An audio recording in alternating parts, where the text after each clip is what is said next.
जय श्री कृष्णा। राधे राधे। हर हर महादेव। ओम नमो भगवते वासुदेवाय नमः। जय श्रीमन नारायण। दोस्तों आइए आज हम सुनते हैं बैसाखी रविवार की कथा। बैसाखी रविवार के व्रत के साथ में आकड़े के पेड़ की पूजा दूध दही जल से करनी चाहिए। बैसाखी रविवार के दिन आकड़े के पौधों को दूध दही जल से सींचने, तेल घी का दीपक जलाने से निसंतानों को संतान सुख मिलता है और निर्धन को धन मिलता है। कुंवारे लड़के लड़कियों का शीघ्र ही विवाह हो जाता है। बुजुर्गों को वैकुंठ का वास होता है। आइए सुनते हैं बैसाखी रविवार के दिन आकड़े के पेड़ के सींचने की कहानी सुनते हैं। एक बार बहुत छोटा सा गांव था। उस गांव में राजा की बेटी और एक ब्राह्मण की बेटी आपस में पक्की सहेलियां थी। साथ ही खेलती थी, पढ़ने को जाया करती थी। एक ही साथ जब वो बड़ी होती हैं तो दोनों का विवाह एक ही गांव में हो जाता है। राजकुमारी का विवाह राजा के बेटे से होता है, ब्राह्मण की बेटी का विवाह पुजारी के लड़के से हो जाता है। दोनों सहेलियां एक ही गांव में एक ही दिन अपने अपने ससुराल में आ गई। ससुराल में आने के बाद ब्राह्मण की बेटी को उसके साथ ससुर ने सभी तरह के सब उपवास करवाए। जब 2 साल तक ब्राह्मण की बेटी की गोद नहीं भरी तो उसके ससुर ने अपनी बहू से बैसाखी रविवार का व्रत करवाया और बैसाखी रविवार के दिन आकड़े के पेड़ की पूजा करवाई। तब बैसाखी रविवार का व्रत करने और बैसाखी रविवार के दिन आकड़े के पेड़ की पूजा करने से ब्राह्मण की बेटी की गोद भर आई और उसे 4 साल में 4 पुत्र हो गए। उधर राजकुमारी को संतान सुख नहीं हुआ। तब एक दिन राजकुमारी ने अपने ब्राह्मण सहेली और उसके चारों पुत्रों को महल में भोजन करने के लिए बुलाया। तब ब्राह्मण सहेली अपने चारों पुत्रों को लेकर अपनी राजकुमारी सहेली के महल में भोजन के लिए आई। राजकुमारी ने अपनी सहेली और उसके पुत्रों को अच्छा अच्छा भोजन करवाया। उन्हें उपहार में कीमती गहने, कपड़े और खिलौने, मिठाइयाँ भी दी। भोजन करने के बाद ब्राह्मण सहेली अपने बच्चों के साथ उपहार लेकर अपने घर चली गई।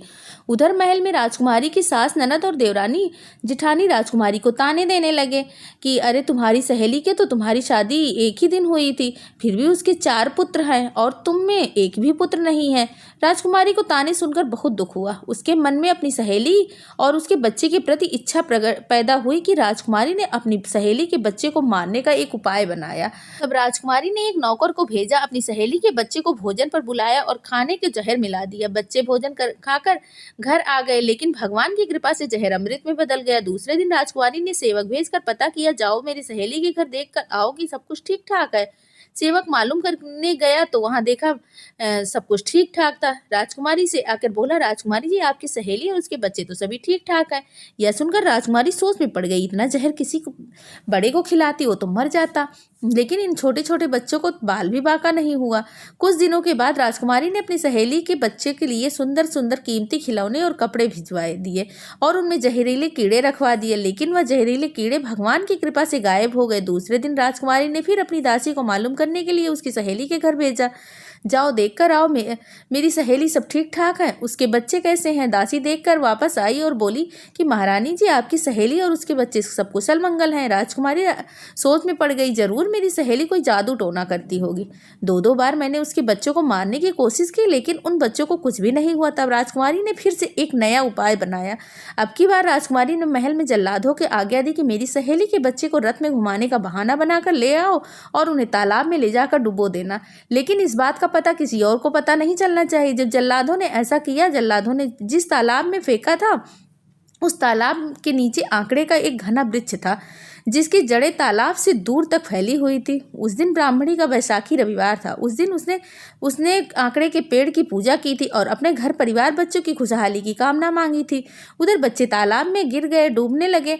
तभी आकड़े के देवता ने अपने जड़ों को आदेश दिया कि बच्चों की रक्षा करो। आकड़े के पेड़ की जड़ों ने अपना विकराल रूप बना लिया और चारों बच्चों को सुरक्षित तालाब से बाहर लाकर छोड़ दिया। तालाब में बच्चों के गिरने से आकड़े का दूध बच्चों के मुंह में और शरीर में लगने से बच्चे और भी ताकतवर और सुंदर हो गए। इसके बाद चारों पुत्र बड़े कुशल अपने घर पहुंचे। बच्चों की सुंदरता और ताकतवर खबर पूरे गांव में आग की तरह फैल गई। यह खबर जब महल में राजकुमारी तक पहुंची तो राजकुमारी हैरान हो गई, परेशान हो गई। उसे बहुत पछतावा हुआ। उसी समय वह अपनी ब्राह्मण सहेली के घर आई। अपनी ब्राह्मण सहेली के चरण पकड़कर अपनी गलती की क्षमा मांगने लगी। फिर उसने अपनी सहेली की पूरी सच्चाई बता दी और अपनी सहेली से बोली कि सखी तुम चाहो तो मेरे पति यानी राजा से कहकर मुझे फांसी पर भी दिलवा सकती हो।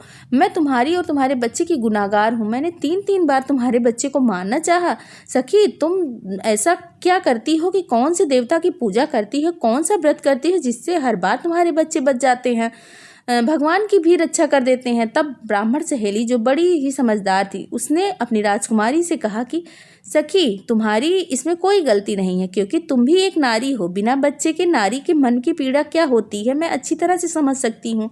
सखी, मैं हर साल बैसाखी रविवार का व्रत करती हूँ और उस दिन आंकड़े के पेड़ की पूजा करती हूँ और आंकड़े के पेड़ से अपने पति और बच्चों की रक्षा की दुआ मांगती हूँ। मैंने अपने सास ससुर के कहने से बैसाखी रविवार का व्रत शुरू कर दिया और आंकड़े के पेड़ की पूजा करी। उसी से मुझे 4-4 पुत्र। और सखी, तुम भी वैसा करो, बैसाखी रविवार का व्रत करो और आंकड़े के पेड़ की पूजा करो और आंकड़े के पेड़ की जड़ के लाल कपड़े में बांधकर अपनी कमर में बांधो। तुम्हें जरूर संतान सुख प्राप्ति होगी। उसके बाद जब बैसाख का महीना आया तो राजकुमारी ने भी अपने ब्राह्मण सहेली के कहे अनुसार बैसाखी रविवार का व्रत किया, आंकड़े के पेड़ की पूजा करी और आंकड़े की जड़ में लाल कपड़े से बांधकर अपनी कमर में बांधी, जिससे 3 महीने के बाद ही उसे गर्भ ठहर गया और 9वें महीने में एक सुंदर पुत्र पैदा हुआ। इसी तरह जो भी बैसाखी रविवार का व्रत करता है उस दिन आंकड़े के पेड़ की पूजा करता है, आंकड़े की जड़ को लाल कपड़े में बांधकर कमर में बांधता है, तो उसे संतान सुख की प्राप्ति होती है, निर्धनों को धन मिलता है, कुंवारे लड़के लड़कियों का शीघ्र विवाह हो जाता है और बुजुर्गों का बैकुंठ का वास होता है। बोलो बैसाखी रविवार की जय हो। ओम आदित्याय नमः। जय सूर्यदेवाय नमः। दूसरी कहानी। एक बार एक गांव में सेठ सेठानी थे। उनके 4 पुत्र बेटा बहू थे। 3 बहू के तो मायका था, लेकिन चौथी वह अनाथ थी, जिसके पीहर में कोई नहीं रहता था। राखी भाई दूज कोई भी बार आता तो वह तीनों बहुएं अपने अपने मायके चली जाती थी। 3-3 4-4 दिन रह के आती थी और वहीं खूब सारे उपहार लेकर आती थी। यह देखकर चौथी बहू हमेशा उदास ही रहती थी। हर साल की तरह वह जब बैसाखी रविवार आया, सभी ने बैसाखी रविवार का व्रत रखा। तब उनके मायके से उनके भाई भौजाई उनके लिए खूब सारा खाना भोजन लेके आए। छोटी बहू ने भी बैसाखी रविवार रखा। तब छोटी बहू चुपचाप बैठी रही। वह तीनों बहुएं ने छोटी बहू को ताना मारा, अरे ममता, तूने बैसाखी रविवार का व्रत रखा, तेरा कौन सा मायका है, तेरा कौन सा भाई है तुझे जो बुलाएगा, तुझे महंगे महंगे उपहार कौन देगा। ऐसा कहकर तीनों बहुएं ममता के ऊपर हंसने लगी। थोड़ी देर के बाद सभी बहुएं अपने अपने पति के और बच्चों को लेकर अपने मायके चली गई। ममता अर्थात चौथी बहू खूब रोई। तभी उस कमरे में आकाशवाणी हुई। आकाशवाणी ने कहा, उठो ममता, मैं तुम्हारा भाई हूँ, तुम्हें लेने आया हूँ। ममता ने कहा कि तुम कौन हो, तुम्हें तो मैं दुखियारी ही मिली जो तुम मेरे साथ हंसी उड़ाते हो। मेरा कोई पीहर नहीं है, कोई भाई नहीं है। तब आकाशवाणी ने कहा, ममता, मैं सूर्य भगवान हूँ, तुझे बैसाखी रविवार का व्रत किया है तो फिर क्या मेरा इतना भी फर्ज नहीं बनता कि मैं तुझे भोजन पर बुलाऊं। तब ममता बोली कि मेरे घर में कोई यकीन नहीं करेगा। 1-2 मेरे कोई भाई नहीं है, कोई पीहर नहीं है, दूसरे भगवान भी भाई बनकर आते हैं। सूर्य भगवान ने कहा कि बहन, मैं इंसान का रूप धारण करके तेरे दरवाजे पर खड़ा हूँ, तो दरवाजा खोल तो देख। उसी समय ममता भागी भागी दरवाजे खोलने आई तो सच में वहाँ एक सभ्य पुरुष खड़ा था। उस पुरुष ने ममता से कहा कि मैं तुम्हारा भाई हूँ। तब ममता उसे लेकर अपने सास ससुर पति से बोली कि यह मेरे मुँह भोले भाई हैं, आज बैसाखी रविवार के दिन भोजन खिलाने के लिए घर आए हैं। तब सास ससुर और उसके पति ने कहा कि अरे भाई, तुम इतने बरस कहाँ थे।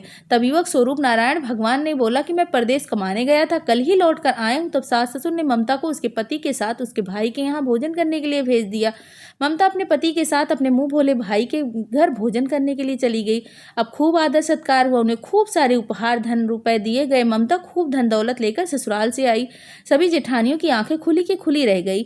जब सभी जेठानियों ने ममता के कीमती उपहार को देखा तो सभी की आंखें खुली की खुली रह गई। ममता का कोई ताना नहीं दे सकता। आज ममता को भी पीहर हो गया, सब सुख मिलने लगे। ममता को भी बैसाखी रविवार का फल मिला। बैसाखी रविवार के देवता, जैसा फल आपने ममता को दिया वैसे ही सबको देना।